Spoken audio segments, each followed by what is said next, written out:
Balikan po natin muli sa linya ng ating telepono si NFA Director Rex Estoperes, kaugnay pa rin ng issue sa pagtataas ng presyo ng bigas sa mga pamilihan. Muling magandang gabi po sa inyo, Director. Ulitin ko lang yung una kong tanong kanina. Marami po ang umaalma dito sa pagtataas ng bigas sa mga pamilihan. Kung nagbigay na po ng katiyakan ng NFA na sapat naman yung supply, bakit po nagtataas ng presyo?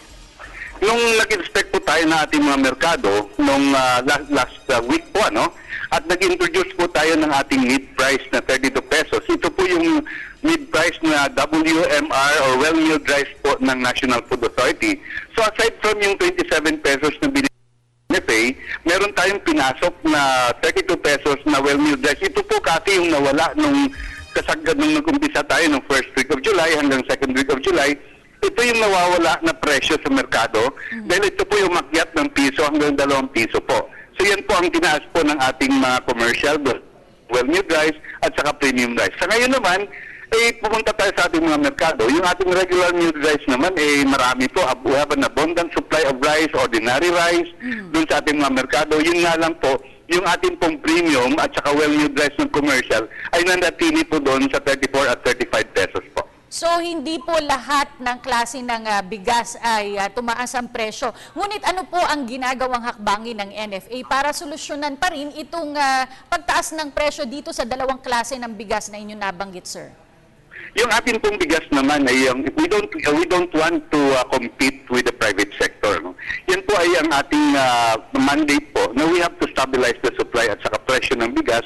So ang ginawa natin, nag-introduce tayo ng two-tiered pricing which is the 27 at saka yung 32. Sa ngayon, sa maraming bigas na regular milled rice sa ating mga pampalit, makikita natin may choice, yung ating mga mamamayan na pag gusto lang bumili ng mas mataas na kalidad, which is talagang yung sinasabi natin na premium or yung mataas na kalidad ng well-milled rice ng private, they have to pay the price na yung tumaas dahil mataas yun naman ang processing cost nila. Pero kung gusto naman nila, yung doon sa well-milled rice ng NFA, which is comparable also doon sa ating well-milled rice ng private sector or commercial, ay mas maganda po rin. Yun ang ating pinapasok na bigas ngayon. Kasi gusto ko lang ipaalam din na sa ngayon po ang National Food Authority ay may 677,000 metric tons, so equivalent to 13.6 million na bigas sa ating buong bansa. So sapat po na magtustos po yun sa pangailangan natin ngayong lean months po. Pagka ganito pong pagkakataon, Director Estoperes, hindi po maiiwasan na may ilan sa mga suppliers ng bigas ang nag-hoard. Paano pong ginagawang solusyon ng NFA patungkol dito? Ayaw natin sabihin ng hoarding. Kasi ang hoarding na yan, ay epekto po yan ng tinatawag natin ng mga spekulasyon. Pag ngayong mga panahong ito na tinatawag natin na lean months na wala halos adi, from July po yan hanggang mid-September, kasi mid-September natin na yung ating ani naman. Hindi natin maiwasan yan. Alam mo naman, masyadong creative yung ating mga players din sa industriya. So, hindi naman tinatawag natin yung pananamantala, kundi sinasagad naman yung kanilang pagbawi doon sa mga nakaraang mga buwan din. So, ang ating ginagawa sa ngayon, ayaw namin na mag-intervene, pero kailangan namin maglabas ng middle price na ito na wala sa ating mga palengke. At pinapagpakiusap lang namin sa ating mga players, yung ating mga traders po, na ilabas na ng bigas. Dahil kung maabutan naman yan ng September, na anihan na naman, di ibig sabihin nakatenga sa kanila yung bigas na yan. Nabanggit po ng Pangulo sa kanyang SONA nitong nakaraang linggo lamang po na we are geared towards rice self-sufficiency. Are we on track, sir, with this recent development?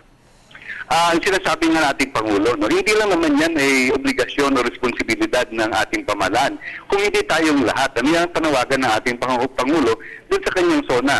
Nung first of semester po, yung January to June na ang ating sufficiency, umabot na tayo ng 98%. Kaya kung tingnan natin, yung ating importasyon, bumaba na po from 800 metric tons last year, ngayon 187,000 metric tons na lang yung ating importation. At kung matatapos po ang taong ito at nakuha natin yung 20 million metric tons na palay at ating masusinihan po yung ating daily consumption requirement at tayo po ay magdedeklara ng 2013 ay yung rice self-sufficiency natin ay nakamit na po. Okay, maraming salamat po, Director Rex Estoperes ng National Food Authority. Maraming salamat, Kati. Ipapahabol ko lang po. Yes. Panawagan sa ating mga kababayan, huwag po tayong maniwala doon sa mga spekulasyon kasi pag naniwala tayo, magkakaroon po ng overpricing at hoarding po. Ayaw natin, itiniwasan po natin yan. At yung panghuli po, huwag po tayong magsayang ng pagkain lalong-lalo na yun. Okay, Maraming mahalaga po salamat yan. at mabuhay po tayo. Okay, maraming salamat po muli.